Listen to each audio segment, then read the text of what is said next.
और मैं इसीलिए एक जिम्मेदारी का निर्वहन करने के लिए यहाँ पर हूँ। हमें सभी बड़े कवियों तक पहुँचना है, लेकिन यहाँ इस मुकाम पर जिसका स्थान बनता है, यार कविता क्या कविता, आज तक इस भीलवाड़ा में ऐसी कविता नहीं हुई भाई। वो कविता मैं आपको सुनवाना चाहता हूँ। मैंने निवेदन भी किया था आपसे, हरीश, हो अभिलाषा मातृभूमि के आंचल से आलिंगन की, तो छोड़ सकल संसार कदम में वाड़ धरा पर धर लेना। हो जिज्ञासा देशभक्ति के महासागर में मज्जन की, तो हल्दी घाटी माटी का मस्तक पर लेपन कर लेना। हो मनोकामना खुददारी और स्वाभिमान के दर्शन की, तो राणा प्रताप की मूरत के चरणों में वंदन कर लेना। पर संकल्प शहादत स्वामी भक्ति संगम का चंदन पाना हो, तो अश्व शरीरा चेतक के खुर का अभिनंदन कर लेना। एक महान योद्धा जिसने इस राजस्थान के स्वाभिमान को जिंदा रखने के लिए, मेरे भाई ने कहा भी, राहुल ने, इस धरती पर अपने प्राण न्योछावर कर देता है। 18 मीटर चौड़े नाले को कूदते वक्त उसी घायल पांव से कूद लगाता है और दूसरी तरफ जाकर महाराणा प्रताप के प्राणों को बचाकर अपने प्राण न्योछावर कर देता है। देश में अनेक लोगों ने मेवाड़ के इतिहास पर, महाराणा प्रताप पर और तमाम योद्धाओं पर कविताएं लिखी हैं, लेकिन चेतक पर मैंने जो कविता सुनवाने जा रहा हूं, उससे अच्छी कविता मैंने नहीं सुनी। मैंने आज तक मंच पर ऐसी कविता नहीं सुनी। यहां वर्दी के लोग भी बैठे हैं, तमाम बड़े लोगों की उपस्थिति है। मैं बहुत अधिक भूमिका नहीं बनाता, वो तो खुद बहुत, मैं मुझसे अच्छी कविता आज सुनाने का मन रखता हूं यार इस मंच के माध्यम से, और इस शर्त पर रखता हूं कि मेरे लिए मत कहना कुछ भी। मैं अगर एक शब्द भी बाद में कविता का न भी बोलूं तो मुझे माफ कर देना, लेकिन एक बार आगे से पीछे तक जितने लोग बैठे हैं, इधर के मोहल्ले में भी जितने लोग बैठे हैं, आगे से पीछे तक आपके हाथ आसमान में लहराकर तालियों की गड़गड़ाहट में तब्दील होकर स्वागत बन जाएं। भाई अजय अंजाम और अय्या से हमारे बीच में है, ये तालियां कमजोर, एक बार जोरदार तालियां बजाकर भाई अजय अंजाम को आमंत्रित करें।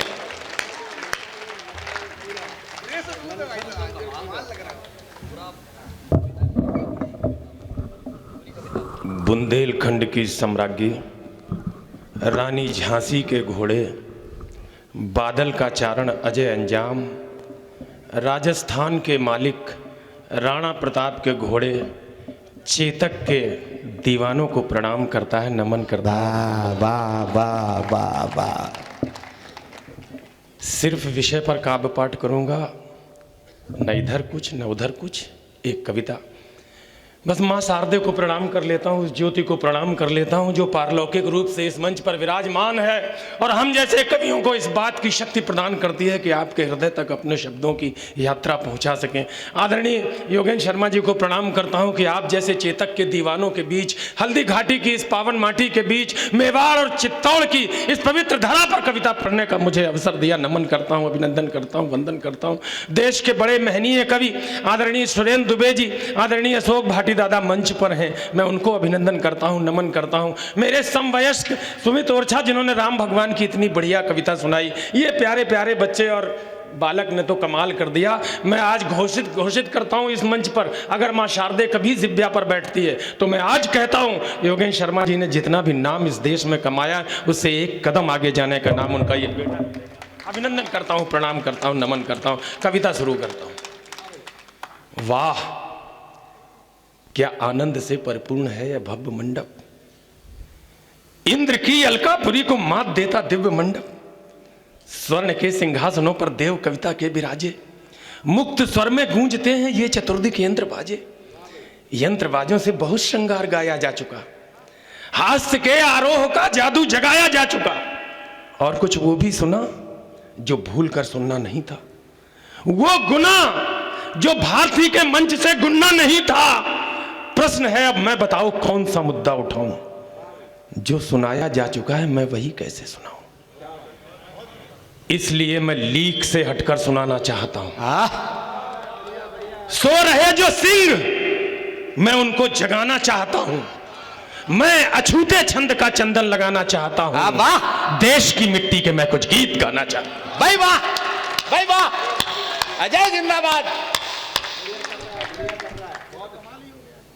देश की मिट्टी के मैं कुछ गीत गाना चाहता हूं, गीत गाना चाहता हूं मैं सनातन आस्था के पूर्वज देकर गए जो उस अनूठी संपदा के मैं चतुर्युग से मिला वरदान गाना चाहता हूं। दोस्तों मैं देश का सम्मान गाना चाहता हूं। क्या बात है। अरे राम के प्रभु राम बनने का सुनो मुझसे कथानक, मुझसे मतलब ये लोग बैठे हैं वो सब, राम के प्रभु राम बनने का सुनो मुझसे कथानक। प्रक्रिया है दीर्घ, कोई कृष्ण क्या बनता अचानक, सिंदूरों के मार्ग ये अवकाश हम देते नहीं। एक चरित्र का प्रतीक रखता हूं, नाम नहीं लूंगा, अगर पहुंच जाए तो व्योम भर तालियां मांगता हूं। सिंदूरों के मार्ग ये अवकाश हम देते नहीं, लील कर मार्तंड को हम सांस भी लेते नहीं। क्या कह दिया है, जिंदाबाद। लील कर मार्तंड को हम सांस भी लेते नहीं। लो सुनो कैसे धर्म ध्वज गाड़ देता है भरत, सिंह के जबड़े करों से फाड़ देता है भरत। सुन सको तो मानवर गांडीव की टंकार सुन लो, व्यूह के सप्तम शिखर से वीर की हुंकार सुन लो। बालीसुत तारा तनय के पांव का अड़ना सुनो, अस्मिता के पक्ष में तुम गीध का लड़ना सुनो। इस पंक्ति पर चित्तौड़ में तूफान हो गया था, आप खामोश रह गए यहाँ पे। कोई नहीं, आएंगे आएंगे। मैं उसी कर्तव्य का सूरज उगाना चाहता हूं, देश की मिट्टी के मैं कुछ गीत गाना चाहता हूं। बहुत अच्छे। मैं प्रतिष्ठित कर रहा हूं वीरता के भाव को, भूलने दूंगा नहीं मैं वीर बाजीराव को। आज चेतक की चरण से ये मंडप ढांक दूं, वीर छत्ता का दुछत्ता छातियों पर टांक दूं, कंठ पर रख दूं कहो चौहान की हुंकार को। जो उठी झांसी से उस वीरत्व की टंकार को, बॉस को सैल्यूट, फिर आजाद का वंदन करूं, सर झुका सरदार के चरणों में अभिनंदन करूं। है बहुत गौरवमयी, इतिहास का सम्मान हो, ये जरूरी है हमें इतिहास पर अभिमान हो। वाह वाह वाह वाह वाह वाह। ये जरूरी है हमें इतिहास पर अभिमान हो। अरे जागते रहना, हमें कमजोर आंका जा रहा, झूठ के बादल में सच का सूर्य ढाका जा रहा।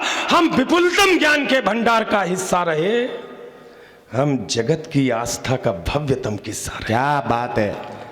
मैं वही किस्सा तुम्हें फिर से सुनाना चाहता हूं, देश की मिट्टी के मैं कुछ गीत गाना चाहता हूं। वाह भाई वाह वाह वाह वाह वाह वाह। एक कविता जिसका आदेश हुआ है निवेदित करता हूं, अगर कविता के मर्म तक मैं पहुंच पाऊं, आपके हृदय पर दस्तक दे जाऊं।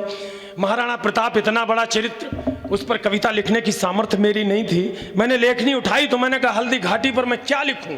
मुझे लगा कि अगर महाराणा प्रताप पर लिखने की सामर्थ्य नहीं है, छोटे कवि हो तो उससे छोटे उनका जो वाहन था उनके चेतक पर कविता लिख दो। मैंने कोशिश की है कि मैं चेतक पर कविता लिखूं। आज भीलवाड़ा में खड़े होकर के वो कविता पढ़ना चाहता हूं। एक बार तालियां दोनों हाथ उठा करके, मुझे भी हौसला मिलेगा, निवेदन करता हूं।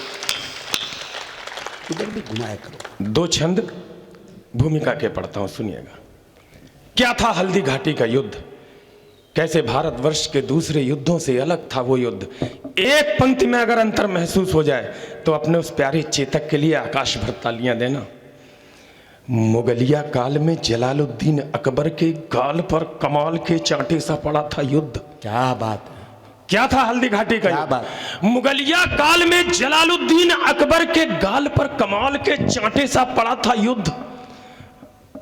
चेतक के सवार महाराणा प्रताप, उनके माथे पर सोने के मुकुट सा जड़ा था युद्ध। हल्दी की घाटी में, वीर परपाटी में, मेवाड़ की माटी में मौत सा अड़ा था युद्ध। दूजे युद्ध घोड़े पर बैठ लड़े शेर, अन्य युद्ध घोड़े पर बैठ लड़े शेर, वहां शेर पर सवार होकर शेर ने लड़ा था। क्या पंक्ति है भाई, वाह। शेर पर सवार होकर शेर ने लड़ा था। तालियां कमजोर है अभी, चेतक के दीवाने नहीं है यहाँ। मैं सोच के आया था भीलवाड़े में पीछे तक चेतक के दीवाने बैठे होंगे, चेतक को शेर बताते हुए पंक्तियां पढ़ दी, पीछे से तालियां नहीं आई। फिर कोशिश करता हूं। भारत की माटी का वंदन अनेक बार चंदन समान इसे मस्तक लगाता हूं। वीर रजपूतों की वसुंधरा ये वीर भूमि, रंगीले राजस्थान को मस्तक झुकाता हूं। चेतक के सवार महाराणा प्रताप, उन्हें श्रद्धा की शौर्य शब्द समिधा चढ़ाता हूं। अरे तालियों की गूंज से हौसला बढ़ाओ आप, चेतक की टापों की गूंज सुनवाओ। वाह वाह वाह जय वाह, चेतक के टापों की वाह वाह वाह वाह वाह वाह, चेतक के चेतक के कविता निवेदित करता हूं, सुनिएगा। पानी है बनास का, इस पानी से तुम तनमन धो लो।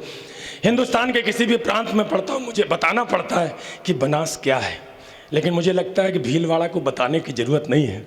जो कुंभलगढ़, मेवाड़ और चित्तौड़ के भौगोलिक मानचित्र का ज्ञान रखते हैं, उन्हें पता है कि बनास वही नदी है जिसका तेजाबी पानी पीकर राणा प्रताप की शिराओं में वो शक्ति आई थी कि एक बार नहीं, हल्दी घाटी के युद्ध से लेकर दिवेर की घाटी के युद्ध तक 6 बार अकबर को पटक के मारा था। ये वो बनास पानी का था। तब जब हिंदुस्तान के इतिहासकार लिखते हैं अकबर द ग्रेट, तो मेरे जैसे छोटे कवि के सीने में शूल चुभता है।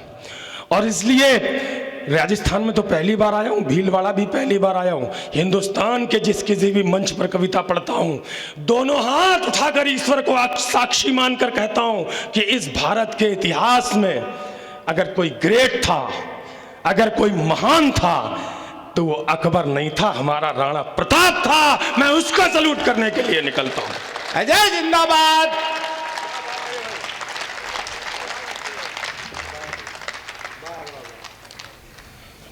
पानी है बनास का, इस पानी से तुम तनमन धो लो।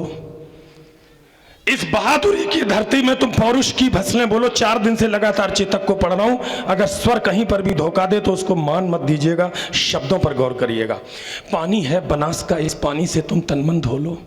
इस बहादुरी की धरती में तुम पौरुष की फसलें बोलो। तुम वीर पुत्र हो वीरों के, वीरों जैसे निर्भय डोलो। बस एक धर्म है देशभक्ति, तुम उसके अनुयायी हो लो। है प्यार अगर इस धरती से, तो फिर दोनों बाजू खोलो। राणा चेतक के साथ साथ भारत माता की जय बोलो। वाह, जय मातरम। कौन था आप जो सूरज के आगे चलता, वो उस रथ का हकवैया था। जानते हैं? सूरज के आगे चलता, जो सूरज के आगे चलता, वो उस रथ का अरुण, जो सूरज के आगे चलता, वो उस रथ का हकवैया था। जो नाव डूबती जाती थी, वो उसका प्रबल खेवैया था। उस नर नाहर ने मातृभूमि का पूरा कर्ज उतारा था। एक पंक्ति पढ़ता हूं आपकी जमानत पर और सदन की तालियां मांगता हूं।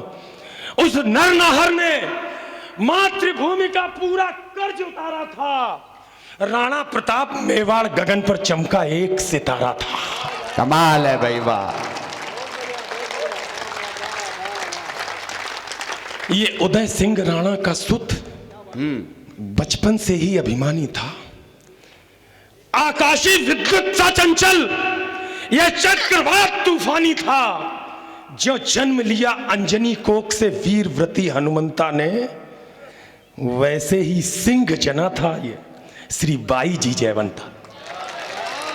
वैसे ही सिंह जना था ये श्री बाई जी जयवंता ने। नेत्रों में प्रबल प्रभंजन था, माथे पर सूर्य चमकता था। अंतस की आभा से मानो पूरा ही पिंड दमकता था। जो बाल भास्कर भोर प्रहर से प्रतिक्षण बढ़ता जाता है, वैसे ही ये मेवाड़ राज्य का सूरज चढ़ता जाता है। जैसे जैसे भुजदंडों की मछलियां अकड़ती जाती थी, वैसे वैसे मेवाड़ भूमि की चिंता बढ़ती जाती थी।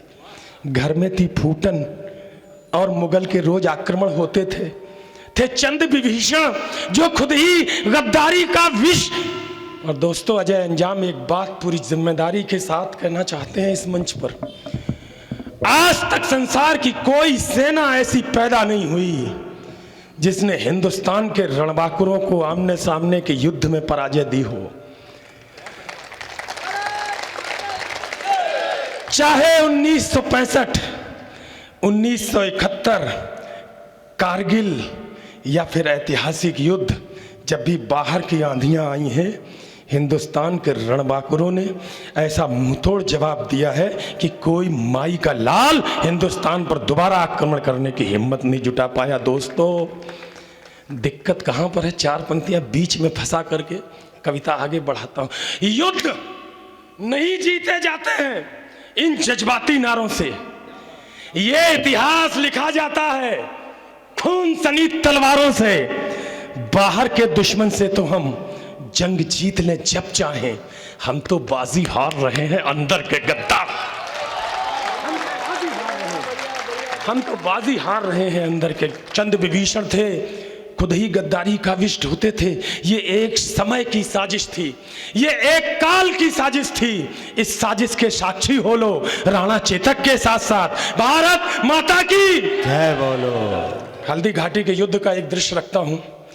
जिन पूज्यपाद आज संचालन पर बैठे हैं, उनका छात्र हूं, विद्यार्थी हूं। उन्होंने जो भाषा सिखाई है वो भाषा युद्ध के दृश्य में डालने की चेष्टा करता हूं। आप तो आंखें बंद करके सोचना कैसे हो रहा होगा ये युद्ध। कुछ आवाजें, कुछ ध्वनियां सुनाई पड़े तो उनके साथ ताल से ताल मिला लेना। मुगलों के राजा अकबर ने षड्यंत्र रचा, आघाती था, लेकिन प्रताप का तेवर भी तेजाबी था, प्रतिघाती था। अकबर ने राजा मान सिंह को सेनापति बनवाया था, रजपूती सेना के खिलाफ रजपूतों को भड़काया था। रणक्षेत्र बनी हल्दी घाटी, चतुरंग शत्रु अनी अड़ी हुई, उसके खिलाफ थी राणा की बलिदानी सेना खड़ी हुई। वाह। इस बीच युद्ध का शंख बजा, रणढोल बजे, मृदंग बजे, घड़ियाल बजे घन घनन घनन, जो झारू युद्धक जंग बजे, बज उठी तेग तलवार बजी, मुगदर बरछी करवार बजे, बंदूकों की शहनाई संग, तोपों के मुखर से तार बजे, दोधारी बाजी खन खन, छुरियां छम छम छम छाप बजी, झन झन झनाक जन चंद्रहास, दुश्मन की गर्दन नाप बजी, धनुषों की डोरी धन धन और तीर बोलते सन सन, घोड़ों की घंटी टन टन, हाथी का घंटा घन घन। अरे सिर कटकर क्या कह दिया यार तुमने यार राजा। वाह वाह वाह वाह वाह वाह, ये अजय अंजाम है। धनुषों की डोरी धन धन और तीर बोलते सन सन, घोड़ों की घंटी टन टन, हाथी का घंटा घन घन, सिर कटकर गिर जाते थे। कल्ला राठौर, जयमल राठौर, जिनको देवता मान करके आपने पूजा है, उत्तर प्रदेश की मिट्टी से प्रणाम करने आया हूं। सिर कटकर गिर जाते थे, पर लोथे ही अड़ती रहती थी और कहीं विलक धड़ से होकर बस बाजू लड़ती रहती थी। क्या बात है, क्या कह दिया भाई, वाह। और कहीं विलक धड़ से होकर बस बाजू लड़ती रहती थी। जिसको भभोड़ देता चेतक उसका बख्तर कट जाता था, जिसको भाला घुस जाता था, गुब्बारे सब फट जाता था। वो नीले घोड़े का सवार तूफान दिखाई देता था, जिस ओर निकल जाता चेतक शमशान दिखाई देता था। वाह, निकल जाता चेतक, अभिनंदन है भैया, वाह। शमशान दिखाई देता था।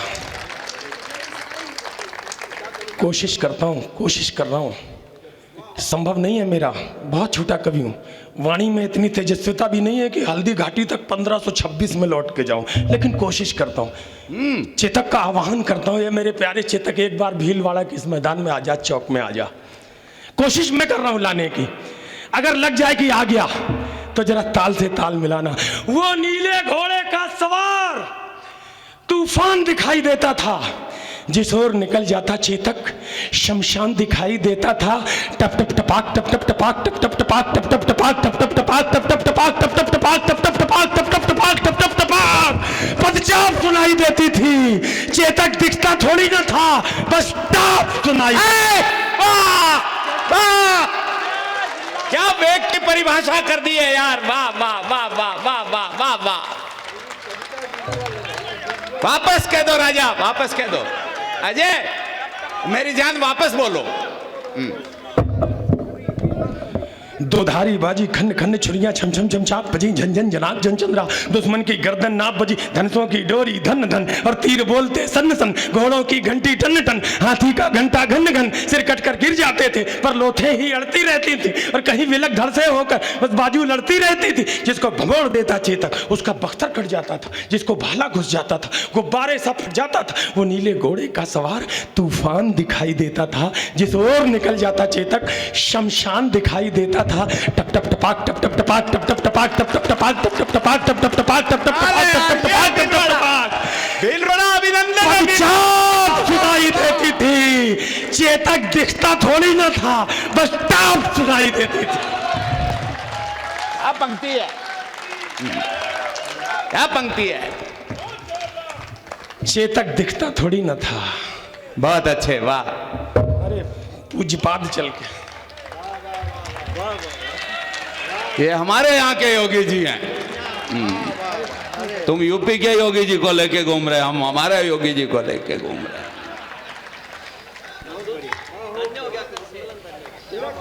चेतक दिखता थोड़ी ना था, बस टाप सुनाई देती थी उस नीले घोड़े का कौतुक। देखो अपनी आंखें खोलो, इस बार साथ देना। अब मुझे पता पूरे लोग जुड़ गए हो। इस नीले घोड़े का कौतुक देखो, अपनी आंखें खोलो। राणा चेतक के साथ साथ भारत माता की। भैरव बन गया त्रिशूल और दोधारी चंडा बन बैठी। फिर रक्त बीज बन गए मुगल, बरछी चामुंडा बन बैठी। बैरी को तक्षक थे प्रताप, फुंकार बन गया था चेतक। थी सूखी घास मुगल सेना, अंगार बन गया था चेतक। कमाल है यार, वाह वाह वाह। अंगार बन गया था चेतक। कमाल कर दिया भाई, वाह। पंक्ति तो अब पढ़ता हूं। मुझे लगता है कि 99.9% बहादुर लोग बैठे, 0.001% कायर हो तो मुझे पता नहीं। मैं निवेदन 99.099 लोगों से करता हूं कि अगर पंक्ति ये लगे कि मंच पर खड़े होकर के किसी मर्द के बच्चे ने पढ़ी है तो जरा तालियां खोल देना। भैरव बन गया त्रिशूल और दोधारी चंडा बन बैठी। फिर रक्तबीज बन गई मुगल, पर चामुंडा बन बैठी। बैरी को तक्षक थे प्रताप, ए फुंकार बन गया था चेतक। थी सूखी घास मुगल सेना, अंगार बन गया था चेतक। मुगलों की अभिमानी घुड़की पल में पुकार हो जाती थी। जब तक वो अल्लाह कहते थे तलवार पार हो जाती थी। क्या कह दिया यार, वाह वाह वाह।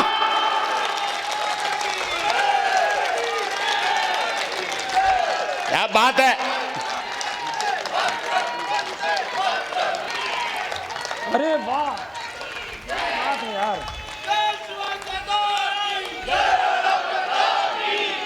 दद्दू यही होना था।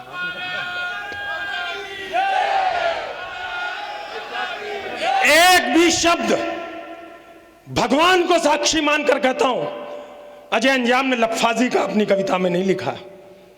जितना भी रिसर्च किया उसके बाद ये एक नाम सुनने में आया। अकबर की सेना में एक बड़ा खां जिसका नाम था सुल्तान खां, ये नाम जुड़ा था उसके साथ कि आज तक किसी के युद्ध में हारा नहीं है। सनातन हिंदुआ बच्चे चाहे वो 3 माह के हों चाहे 3 वर्ष के हों, अपनी हथेलियों के बीच दबाकर उनकी खोपड़ियां तोड़ देता था। अकबर को लगता था कि इससे ज्यादा दुर्धर्ष योद्धा नहीं है कोई, इसको कोई नहीं हरा सकता। 7.5 फुट हाइट का। अपने राणा साहब के चक्कर में फंस गया हल्दी घाटी में। भाई साहब 5 मिनट तक तो खेल खेला जैसे बिल्ली चूहे के साथ खेलती है।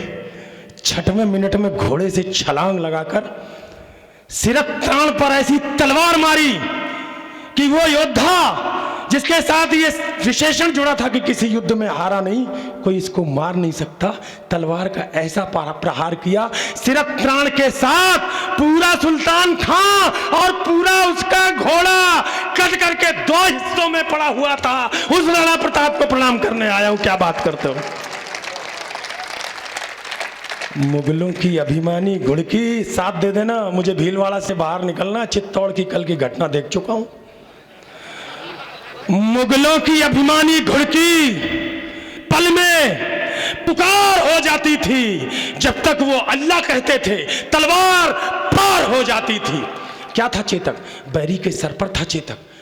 हाथी के ऊपर था चेतक, आंखों के आगे था चेतक, छाती के भीतर था चेतक, छल में चेतक, बल में चेतक, थल में चेतक, जल में चेतक, लोहू की नदियां बहती थीं, नदिया की कलकल में चेतक, पानी पर चेतक दौड़ रहा, चेतक चलता अंगारों में, वाणी पर चेतक डोल रहा, चेतक घुस गया विचारों में, राणा पर होता वार अगर।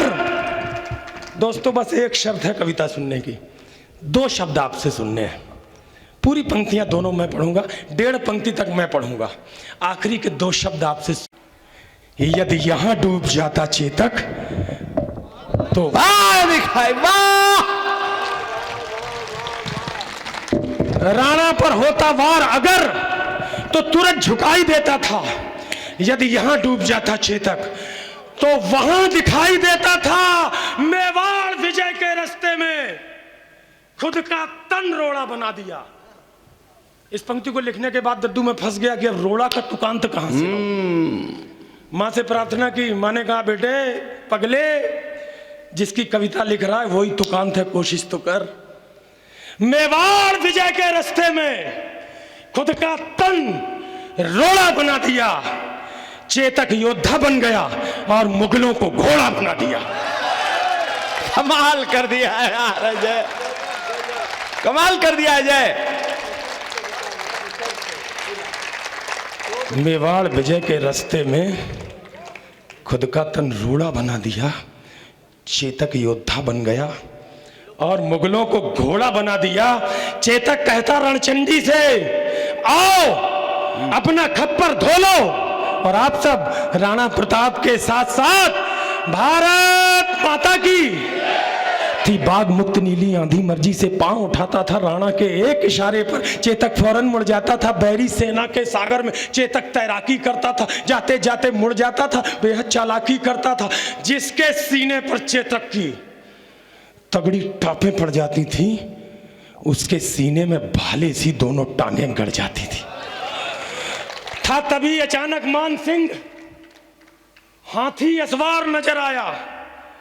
राणा के संग चेतक की भी आंखों में खून उतर आया।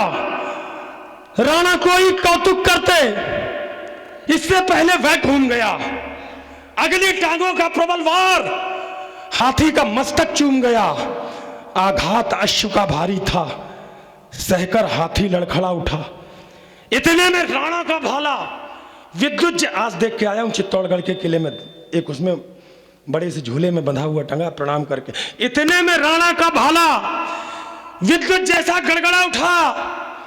गद्दार ठहर जा, पूर्ण हुए सब पाप तुम्हारे लगते हैं।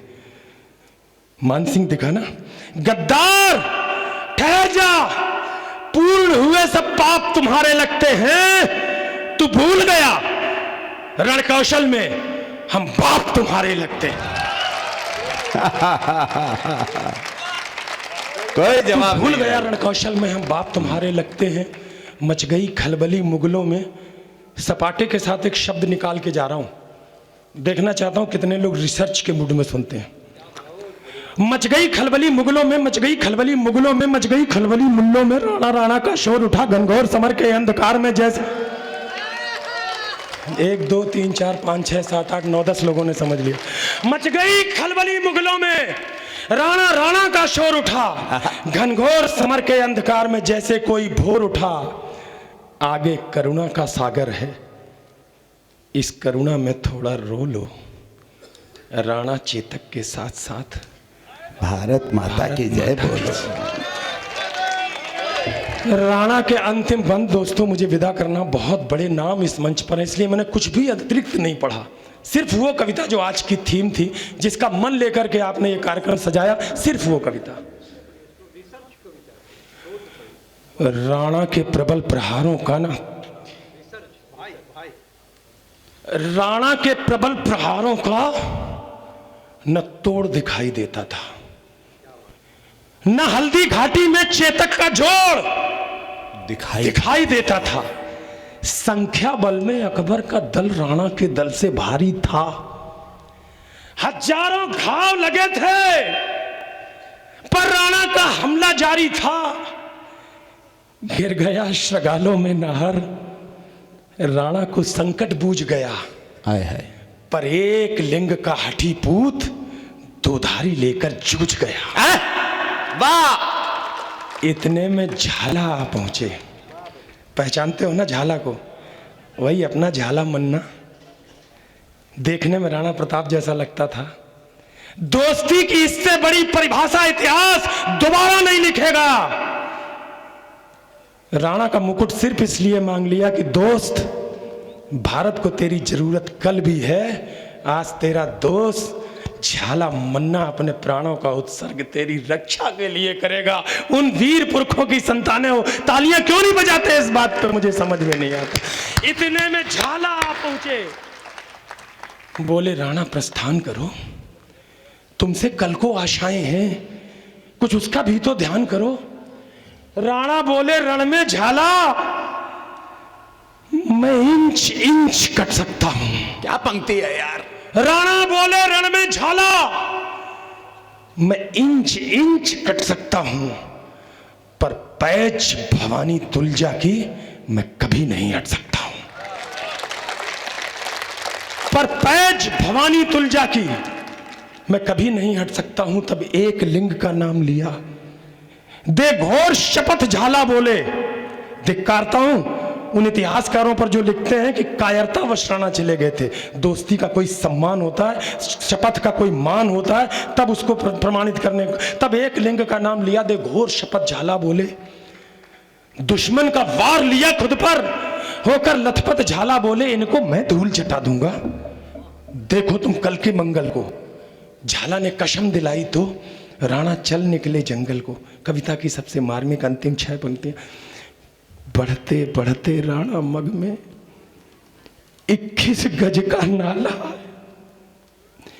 चेतक का तन था लस्त पस्त, लेकिन जैसे ज्वाला आया अपनी पूरी ताकत समेट चेतक फल्लांग लगा बैठा, राणा की रक्षा करने को अंतिम छल्लांग लगा बैठा।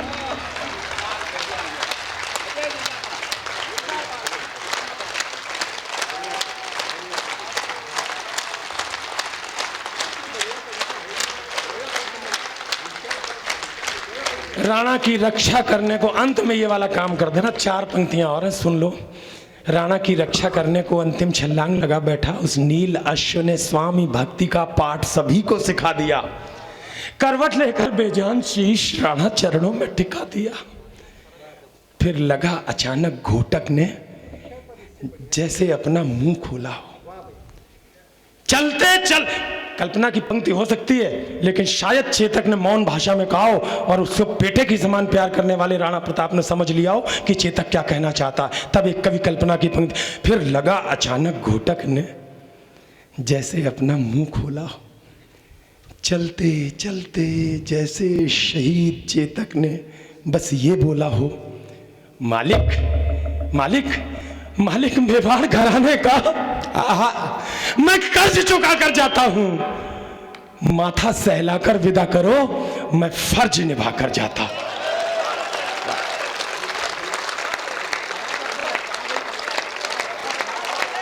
अभिनंदन है भीलवाड़ा, प्रणाम है भीलवाड़ा, सलाम करता हूं आपको, नमन करता हूं।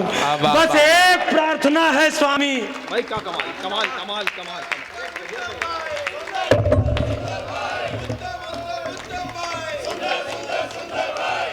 बस एक मालिक मालिक, मेवाड़ घराने का मैं कर्ज चुका कर जाता। माथा सहलाकर, मत बोले यार, मैं नहीं रोक पाऊंगा। माथा सहलाकर विदा करो, मैं फर्ज निभा कर जाता हूं। बस एक प्रार्थना है स्वामी, बस एक याचना, दुश्मन का सिद्ध षड्यंत्र न हो, जब तक चेतक की याद रहे, मेवाड़ मेरा परतंत्र न हो। आपका घोड़ा है यही मांगेगा, हल्दी घाटी का घोड़ा है, मेवाड़ का घोड़ा है, चित्ताड़ का घोड़ा है जी।